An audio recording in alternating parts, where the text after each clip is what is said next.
В прямом эфире «Якутия-24» вы смотрите итоги дня. В студии работает Влад Давыдов. Здравствуйте. Половодье близко. В республике идет подготовка к безопасному пропуску паводковых вод. Какие силы и средства запущены в работу в Ленске и на что обращено там особое внимание? Успеть за 3 дня. Такие сроки поставила перед коммунальщиками столичная мэрия. Службы должны вывести снег с улиц и территорий. Как идут работы? Как развить коммерческую жилку и научиться вести дела? Алданским предпринимателям помогают в Центре бизнес-сопровождения. О какой поддержке идет речь? Безопасность прежде всего. В Мирном ведут установку пожарных извещателей в многоквартирных деревянных домах. В приоритете удаленные районы города. Ко дню охотника республиканская выставка охотничьих собак собрала лучших собаководов и их питомцев. Как выявляли лучших?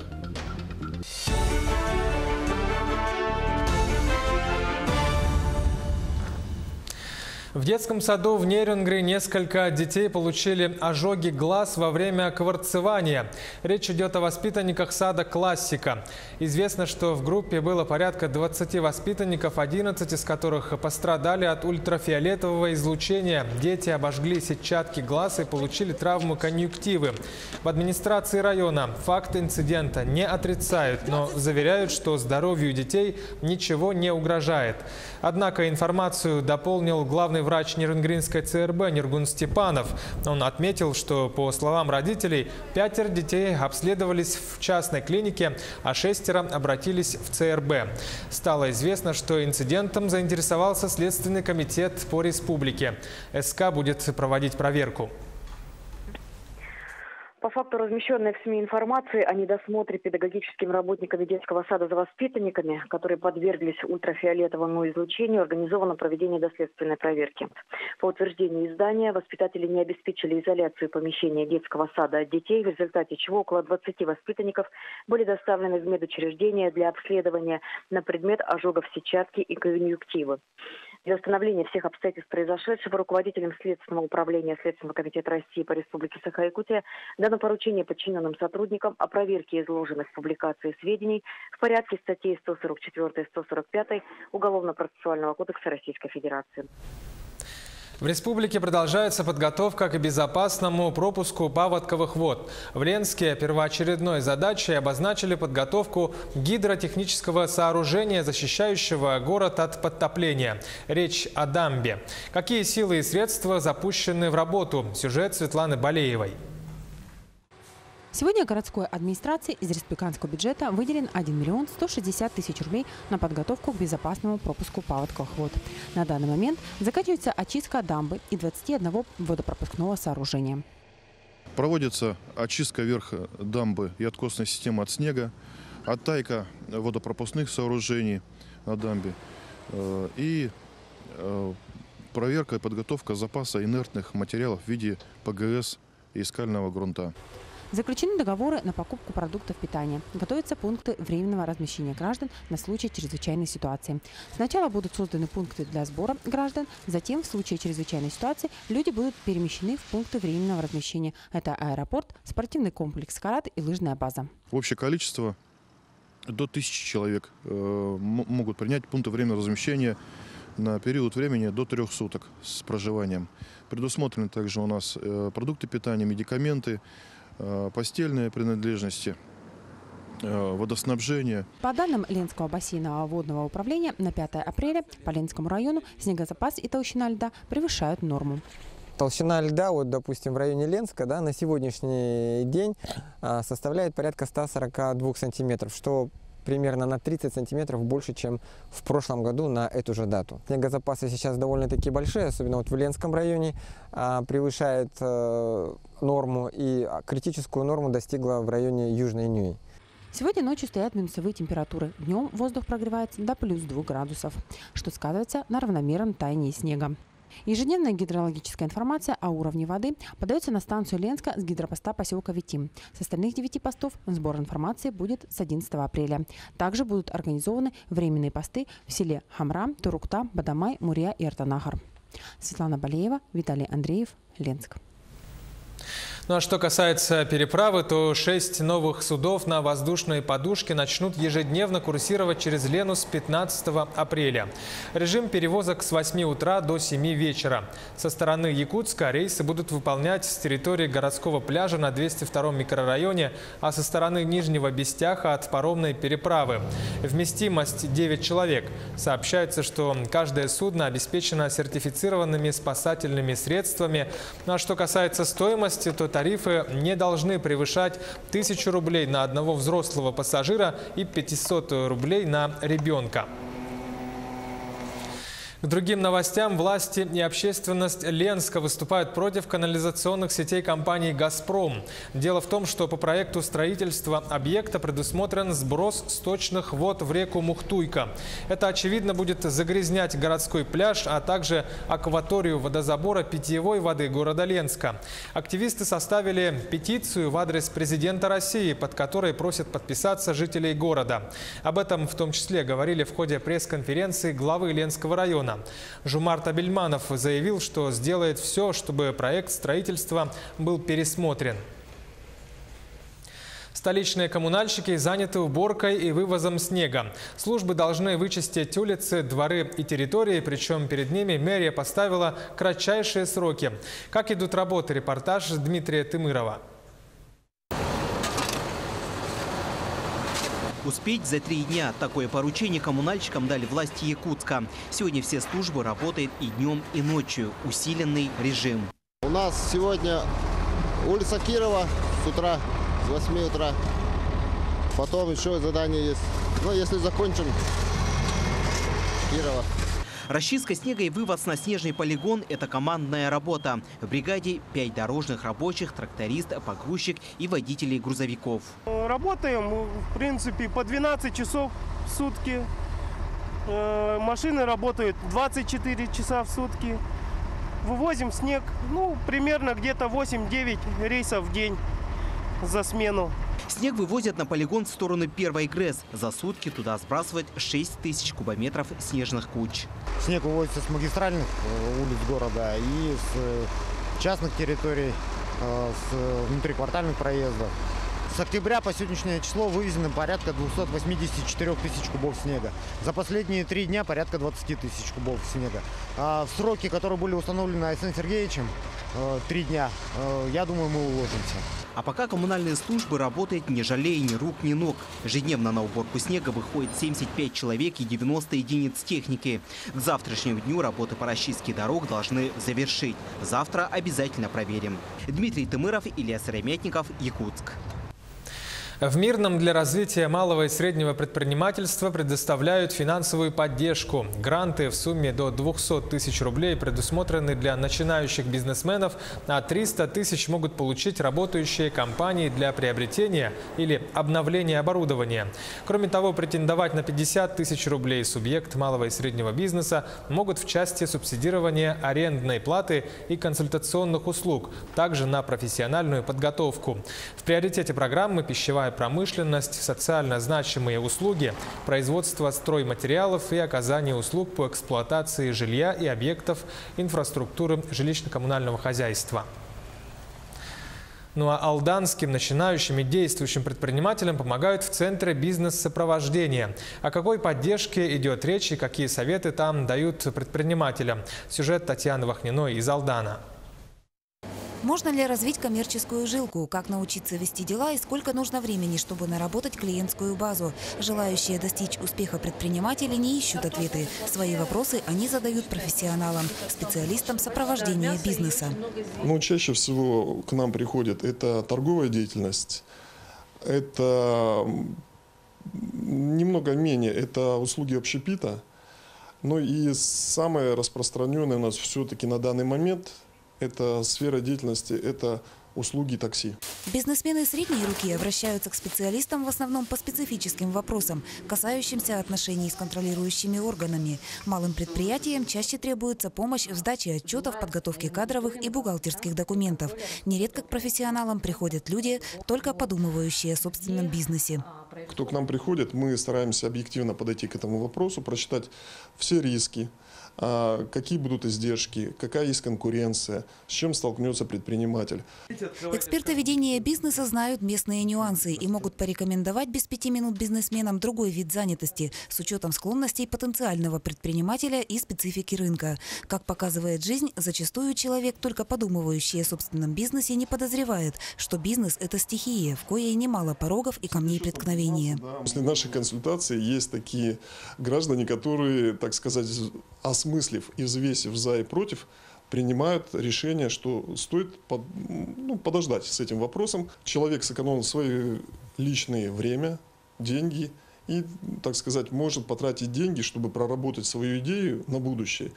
У профессионалов потенциальные бизнесмены могут узнать немало приятного и полезного. Например, о механизмах господдержки, на которые может рассчитывать начинающий предприниматель. Татьяна Вахнина, Алдан.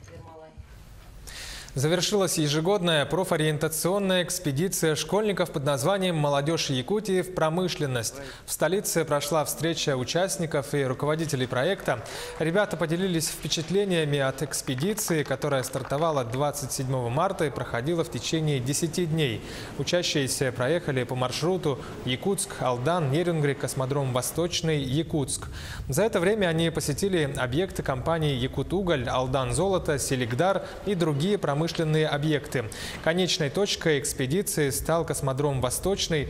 Ребята осмотрели современные объекты ракетно-космической промышленности, посетили стартовые и технические комплексы космодрома. Следующие наши планы – это уже посетить сторону Хабаровскую сторону, Сахалин, тем, чтобы охватить больше дальневосточных регионов. Больше, чтобы ребята увидели, значит, как развивается Дальний Восток, как развивается Россия, чтобы было общее понимание, куда идет Россия. И я очень надеюсь, что ребята увидели то, кем они могут быть. И это самое главное. То есть наш проект – это профориентация. В суперфинал республиканского конкурса «Учитель года-2018» вышли 5 педагогов. Напомню, что интеллектуальные состязания стартовали 2 апреля. В этом году свои силы попробовали в общей сложности 33 учителя. По итогам 4 туров в финал вышли 16 конкурсантов, из них 5 стали лауреатами. Именно они завтра сойдутся в очном финале. Проведение подобных конкурсов, конечно, способствует тому, что педагоги друг у друга чему-то учатся. Это уже есть как бы тенденция к повышению качества, потому что поприсутствовав, поучаствовав, точнее, в таком конкурсе, мы чему-то друг у друга научились, что-то новое для себя взяли, и потом мы приедем каждый в свою школу, в свой город, в свой регион, и будем это доносить до своих коллег.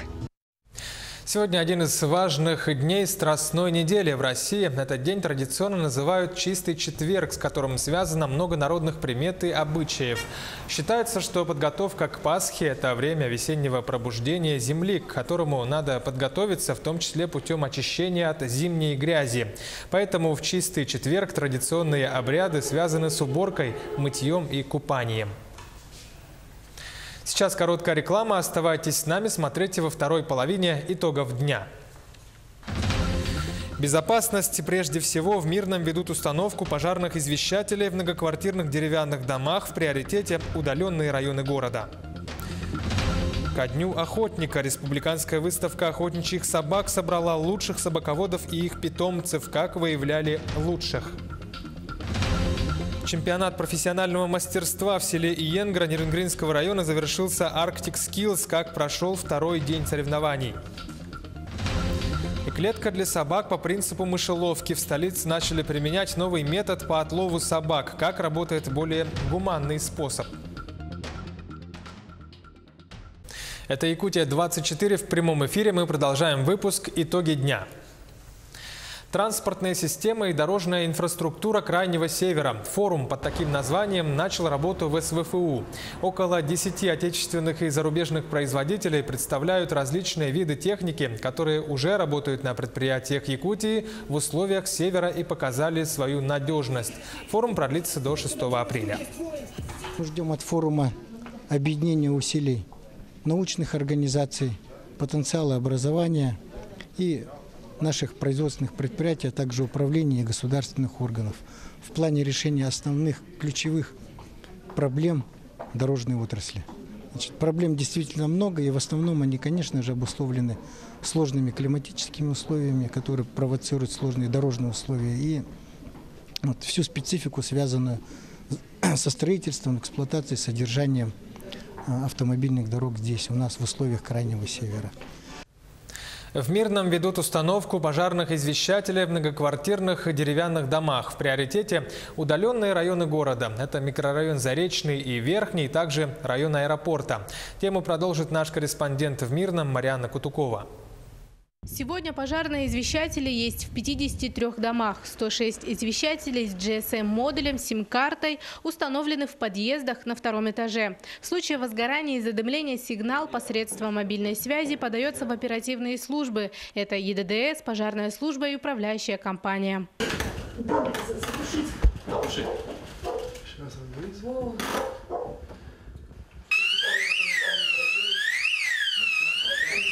Ну, по нормативам у нас по городу до 10 минут. Здесь, в данном районе, у нас непосредственно где-то в километре, примерно, даже может поменьше, находится пожарная часть, одна из пожарных частей. Отсюда выезжает автомобиль пожарный с подразделением, и с города непосредственно сразу же по высшему номеру, то есть как минимум 2 машины еще. То есть в общей сложности в данный дом, допустим, по этому адресу может прибыть 3 автомобиля одновременно. С момента установки пожарных извещателей были лишь ложные срабатывания. Причина – курение в подъезде. За свою безопасность жильцам придется платить. В скором времени управляющая компания проведет собрание с собственниками жилья, разъяснит, сколько будет стоить корпоративный тариф сим-карты и техническое обслуживание извещателей. Стоить это будет для жильцов порядка 2,5 рублей, то есть 2 рубля 50 копеек с одной семьи, да, с одной квартиры, для того, чтобы ежемесячно выплачивали управляющие компании такие взносы. Ну, это посильная, я считаю, оплата даже для малообеспеченных семей. Но оговорюсь сразу, что это предварительная оценка. Управляющая компания сейчас более подробно это посчитает. Но я думаю, если даже в 2 раза увеличится, но 5 рублей, я думаю, способна найти каждая, даже малоимущая семья, для того, чтобы оплатить эти взносы. В этом году на установку пожарных извещателей в бюджете города выделено около 350 тысяч рублей. Оставшиеся 163 деревянные двухэтажки обеспечат до 2022 года, постепенно приближаясь к центру города. Марьяна Кутукова, Евгений Тайтонов, Мирный. Клетка для собак по принципу мышеловки. В столице начали применять новый метод по отлову собак. Раньше это делали дротиками. О новом, более гуманном способе в сюжете Кристины Якуповой. Проблема бездомных собак не теряет актуальности. Ранее собак отлавливали с помощью дротиков со снотворным. Однако практика показала, это не самый гуманный способ. Ослабленные животные иногда погибали от инъекций, не доехав до питомника. Новый способ это исключает. Испытания длятся уже месяц. У нас установлены здесь 2 наших установки. И мы отловили порядка 40 животных этими 2 установками. В дальнейшем мы планируем поставить установки по всему городу. Сейчас мы планируем, конечно, поставить в первую очередь Сайсары, строительный округ, автодорожный. То есть на видных местах, где большое скопление животных. Изначально специалист по отлову собак вешает приманку на крючок, так, чтобы собака почуяла. Далее закрывает дверцу и устанавливает крышку, чтобы она держалась плотно. Когда собака забегает в клетку, дергает за приманку, крышка захлопывается и закрывается на автоматический крючок, чтобы в дальнейшем она никуда не убежала. После того, как собака попалась в клетку, специалисты выезжают на место и увозят животное в питомник. В этом году в Якутске установят 40 ловушек. Таким образом, всего за сутки с помощью клеток будут отлавливать максимум 3 бездомных собаки. Кристина Якупова, Григорий Хлопков, Якутск. В столице начались мероприятия в рамках празднования Дня охотника. Дату в Якутии, понятно, отмечают с восторгом, так как охота испокон веков – это неотъемлемая часть жизни населения республики. Первый конкурс накануне праздника – это республиканская выставка охотничьих собак. Репортаж Оксаны Устиновой. Показать питомца решили 70 собаководов. Охотничьи породы в моде. В этом году на 3 площадках соревнуются не только лайки, но и подружейные собаки – ретриверы, спаниели и легавые. Она дает, во-первых, титул. Во-вторых, самому интересно посоревноваться, посостязаться для себя. Азарт, скажем так. Собаке будет в мае месяце 5 лет. У него качество охотника, то есть изначально в крови. Сама Эта порода, она готовилась и выводилась специально для охоты. Допускают собак от 10 месяцев до 10 лет. Опытные эксперты оценивают животных не только по внешнему виду, учитывают происхождение и потомство. Для лаек это все равно, что подиум. Никакой тревоги или агрессии в поведении собак быть не должно. Собака, занявшая первое место в классе элита, становится чемпионом выставки. Это очень престижное звание, очень престижный титул, который, в общем-то, добивается большим трудом владельца. То есть он должен сам поставить собаку, должен помочь воспитать хорошее потомство и так далее. И, в общем-то, еще должен быть хороший племенной материал, то есть хорошая породистая собака. Не у всех собак идеальная выставочная родословная. Однако интерес якутян к разведению охотничьих пород обязательно даст свои плоды. Ян с 11-месячным другом восточно-сибирской лайкой первый раз участвует в выставке. Я с детства любил собак. У нас всегда были собаки, как я себя помню. Но он еще маленький. Пойдем, наверное, этой осенью. Инстинкты вроде показывают, интерес есть к охоте. Вот. Посмотрим. Лучших собак определили по 4 категориям – кубки, медали. Но главные призы получили хозяева. По номерам участников разыграли охотничьи лицензии на лося, оленя и горного барана. Оксана Устинова, Георгий Григорьев, Якутск. Трудолюбивый, храбрый, энергичный. Под таким девизом проходит первый республиканский конкурс видеороликов для отцов и сыновей. Мероприятие организовала редакция детского издательства «Кяскиль». Всего поступило 20 работ из разных уголков республики. Среди них видеосюжеты из Тампонского, Алайховского, Жиганского районов. Отцы с сыновьями снимали фильмы об охоте, досуге, увлечениях. Организаторы намерены проводить такой конкурс ежегодно. Мы хотели посмотреть, как отцы воспитывают своих сыновей. Оказывается, они это делают очень просто, и они в основном показывают. Дети с отцами снимали, как они охотятся, как они занимаются домашним хозяйством. Да? Например, один мальчик из Тат снял, как он работает в Хотоне. Книги второго президента республики Вячеслава Штырова теперь доступны в электронном виде. Национальная библиотека республики оцифровала 2 его книги – выступления, статьи, интервью и в зеркале СМИ. Теперь его работы увековечены в современном формате. Кого заинтересует издание Штырова, теперь могут просто зайти на сайт Национальной библиотеки республики или Национальной библиотеки России, зарегистрироваться там и получить доступ к этим книгам. Заходите на сайт e.nlrs.ru, соответственно, там есть стандартный поиск, да, по автору, по заглавию, а также вот эти книги, как я уже сказал, они собраны в коллекции, то есть они объединены. И есть такой блок, который относится к коллекции, и там прям можно найти все, что относится к Вячеславу Анатольевичу, там эти издания будут. Если вы напишите книгу и захотите, чтобы ее могли прочитать через 100, 200, 500 лет, да, то вы из нее сделаете электронный документ. В селе Иенгра Нерюнгринского района завершился чемпионат профессионального мастерства Arctic Skills. О событиях второго дня соревнований в материале нашего корреспондента. Сегодня день начался с международного семинара по вопросам развития северного домашнего оленеводства. Основной акцент был уделен подготовке кадров для этой отрасли. По итогам круглого стола была принята резолюция для дальнейшего международного сотрудничества. Подписаны соглашения между образовательными учреждениями поселка Чешского Нижнеколымского района, Красноярского края и с Высшей школой Норвегии по оленеводству. В рамках данных подписанных соглашений также будут проводиться работы, в том числе и дистанционным способом совместные будут реализовываться совместные проекты по подготовке кадров. Я считаю, что совещание у нас прошел результативно. Мы, будем взаимодействовать и с другими оленеводческими регионами нашей страны. Вопросов предостаточно. Нам необходимо вести согласованную политику для того, чтобы улучшать быт, жизнедеятельность наших оленеводов, развивать эту отрасль. Во второй половине дня самая главная и зрелищная часть мероприятия – гонки на оленях упряжках, победителями которых стали хозяева. Среди женщин Виктория Андреева, а среди мужчин первые 2 места поделила династия оленеводов Кирилловых из Иенгры. Трасса была сложная, соперники были сильные, но мы с отцом победили. Спасибо оленям моим, спасибо погоде, я верил. На мероприятии любой желающий мог приобрести национальные украшения, изделия из оленевого меха, украшенных бисером, и кукол ручной работы. Для присутствующих был организован праздничный концерт, который с первых минут погрузил зрителя в колорит национальных песен и танцев. Под неизгладимым впечатлением остались и зарубежные гости. Нас встретили по якутскому обычаю. Это и хлеб, и соль, кумыс. И мы подумали, ничего себе, мы сразу почувствовали себя долгожданными гостями.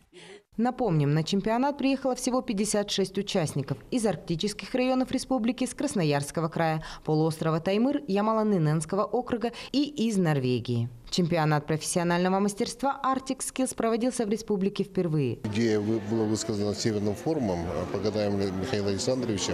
И мы сразу же, Комитет по делам Арктики, Министерство образования Республики Саха-Якутия сразу поддержали это мероприятие. Мы благодарим, конечно, хозяев и жителей Нюрнгинского района за то, что они на таком хорошем, высоком уровне проводят эти мероприятия. По завершению чемпионата победителям компетенции вручили ценные призы, а обладателями главных призов снегоходов «Буран» стали победители гонок на оленях упряжках.